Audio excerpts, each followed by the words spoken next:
السلام علیکم ورحمۃ اللہ وبرکاتہ۔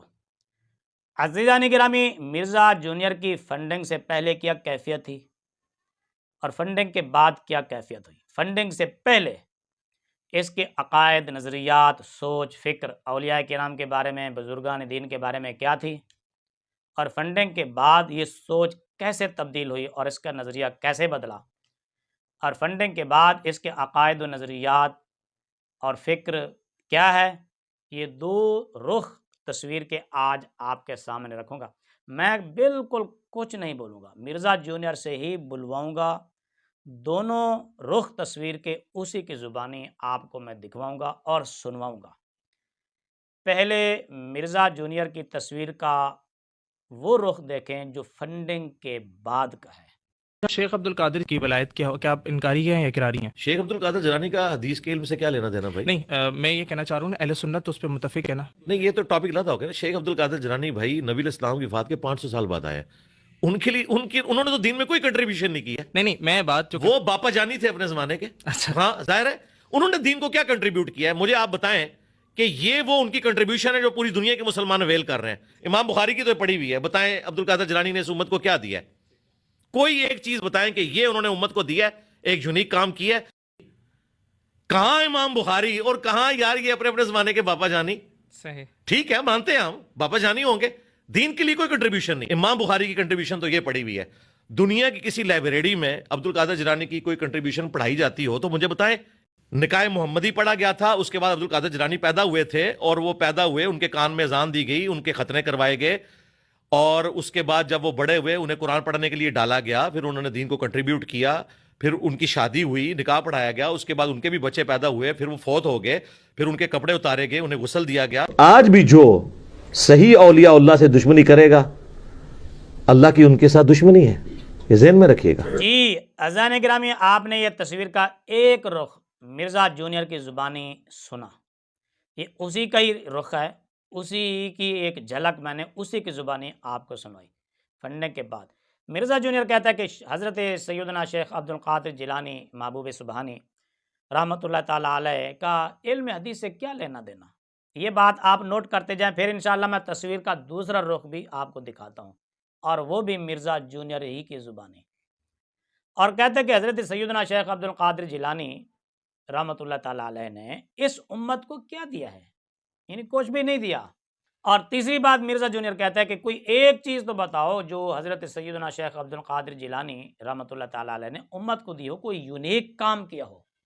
یعنی مرزا جونیئر کے نزدیک کوئی ایسا کام نہیں ہے جو حضرت سیدنا شیخ عبد القادر جیلانی رحمۃ اللہ تعالیٰ علیہ نے کیا ہو۔ یہ فنڈنگ کے بعد کا یہ نظریہ، سوچ اور فکر جو مرزا جونیئر نے آپ کو سنائی اور پیش کی۔ مرزا جی، میں بھی آپ سے اتنا پوچھتا ہوں کہ اگر حضرت سیدنا شیخ عبد القادر جیلانی رحمۃ اللہ تعالیٰ علیہ نے امت کو کچھ نہیں دیا تو آپ نے امت کو کیا دیا ہے سوائے فرقہ واریت؟ ٹائم قیامت تک جو جواب دینا ہے اس کا، ٹائم قیامت تک کے لیے۔ اس دور میں اگر امام مسلم کا کوئی جانشین دیکھنا ہے تو ہمیں دیکھ لیں، لعنت ہے تیرے ہوتے، تیرے مننے والے ہوتے۔ اب چلتے ہیں ہم تصویر کے دوسرے رخ کی طرف۔ حضرت سیدنا شیخ عبد القادر جیلانی رضی اللہ تعالیٰ عنہ کا ایک تعارف آپ نے مرزا جونیئر کی زبانی سنا۔ اب اسی بزرگ، اسی بابے، اسی سیدنا شیخ عبد القادر جیلانی رحمۃ اللہ تعالیٰ علیہ کا تعارف دوبارہ سنیے مرزا جونیئر ہی کی زبانی۔ شیخ عبد القادر جیلانی رحمہ اللہ تعالی المتوفی 561 ہجری، کوئی ان کو 11ویں والا پیر کہتا ہے، کوئی غوث اعظم کہتا ہے، کوئی صرف سادہ شیخ عبد القادر جیلانی کہتا ہے۔ بہرحال ایک مشہور عالم دین اور بزرگ گزرے ہیں 6 صدی ہجری کے اندر۔ فتوح الغیب ان کی کتاب ہے،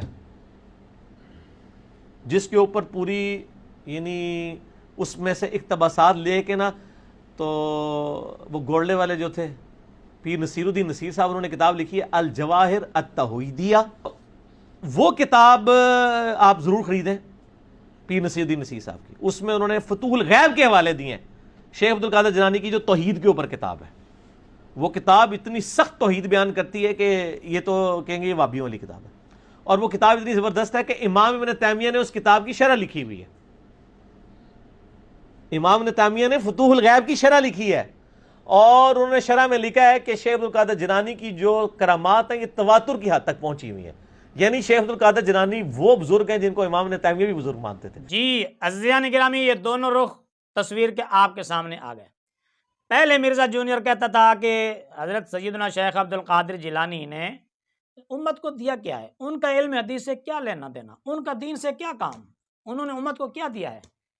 اب خود اقرار کر رہا ہے کہ حضرت سیدنا شیخ عبد القادر جیلانی رحمۃ اللہ تعالیٰ علیہ ایک عالم دین اور مشہور بزرگ تھے، اور انہوں نے فتوح الغیب ایک کتاب لکھی توحید کے بیان پر، مسئلہ توحید پر انہوں نے فتوح الغیب لکھی، اور فتوح الغیب اتنی سخت توحید بیان کرتی ہے ان کی وہ کتاب کہ ابن تیمیہ جیسے بزرگ کو بھی اس کی شرح لکھنی پڑی، اور کہتا ہے کہ حضرت سیدنا شیخ عبد القادر جیلانی رحمۃ اللہ تعالیٰ علیہ وہ بزرگ ہیں جن کو ابن تیمیہ جیسا بندہ بھی ان کی بزرگی کو مانتا ہے۔ امام ابن تیمیہ نے فتوح الغیب کی شرح لکھی ہے، اور انہوں نے شرح میں لکھا ہے کہ شیخ عبد القادر جیلانی کی جو کرامات ہیں یہ تواتر کی حد تک پہنچی ہوئی ہیں، یعنی شیخ عبد القادر جیلانی وہ بزرگ ہیں جن کو امام ابن تیمیہ بھی بزرگ مانتے تھے۔ مرزا جونیئر کے سٹوڈنٹس کو یہ بھی یاد دلاتا چلوں کہ فنڈنگ سے پہلے مرزا جونیئر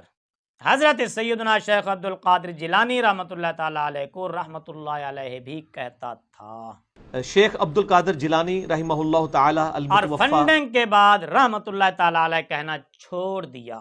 یہ بھی مرزا جونیئر کے سٹوڈنٹس کو میں یاد دلاتا چلوں۔ اگر حضرت سیدنا شیخ عبد القادر جیلانی رحمۃ اللہ تعالیٰ علیہ بزرگ نہیں ہیں، عالم دین نہیں ہیں، تو مرزا جونیئر نے ان کی کتاب فتوح الغیب کو اتنی سخت ترین توحید کے مسئلے میں کتاب کیوں قرار دیا؟ وہ کتاب آپ ضرور خریدیں، پیر نصیر الدین نصیر صاحب کی، اس میں انہوں نے فتوح الغیب کے حوالے دیے ہیں شیخ عبد القادر جیلانی کی جو توحید کے اوپر کتاب ہے۔ وہ کتاب اتنی سخت توحید بیان کرتی ہے کہ یہ تو کہیں گے یہ وابیوں والی کتاب ہے۔ اور مرزا جونیئر یہاں پر یہ بھی تسلیم کرتا ہے کہ حضرت سیدنا شیخ عبد القادر جیلانی رحمۃ اللہ تعالیٰ علیہ اپنے وقت کے باپا جانی تھے۔ اس وقت کے بابا جانی یعنی حضرت مولانا محمد الیاس عطار قادری دامت برکاتہم العالیہ ہیں، اور اس وقت کے جو باپا جانی تھے وہ حضرت سیدنا شیخ عبد القادر جیلانی رحمۃ اللہ تعالیٰ علیہ تھے۔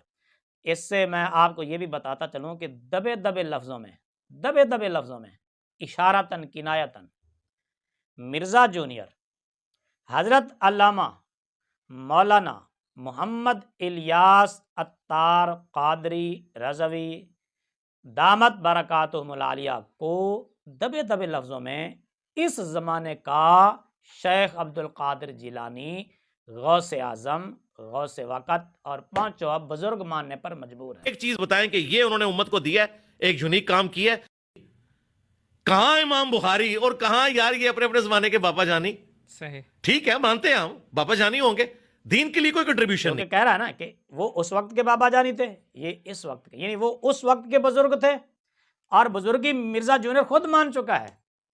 خیر خود مرزا جونیئر بھی نہیں، بلکہ مرزا جونیئر کہتا ہے کہ امام ابن تیمیہ جیسا بندہ بھی حضرت سیدنا شیخ عبد القادر جیلانی محبوب سبحانی رحمۃ اللہ تعالیٰ علیہ کو بزرگ مانتا ہے، اور وہ اتنے توحید کے اوپر بڑے سخت تھے کہ انہوں نے جو کتاب لکھی فتوح الغیب توحید کے مسئلے میں بڑی سخت ترین کتاب ہے، اور ان کی بزرگی مسلمہ ہے، تسلیم شدہ ہے، اور اہل سنت ان کو بزرگ مانتے ہیں۔ یہ مرزا جونیئر پہلے تسلیم کر چکا ہے، تو اس کا صاف مطلب یہ ہوا کہ اس زمانے میں مرزا جونیئر حضرت مولانا محمد الیاس عطار قادری کو بھی بزرگ مانتا ہے۔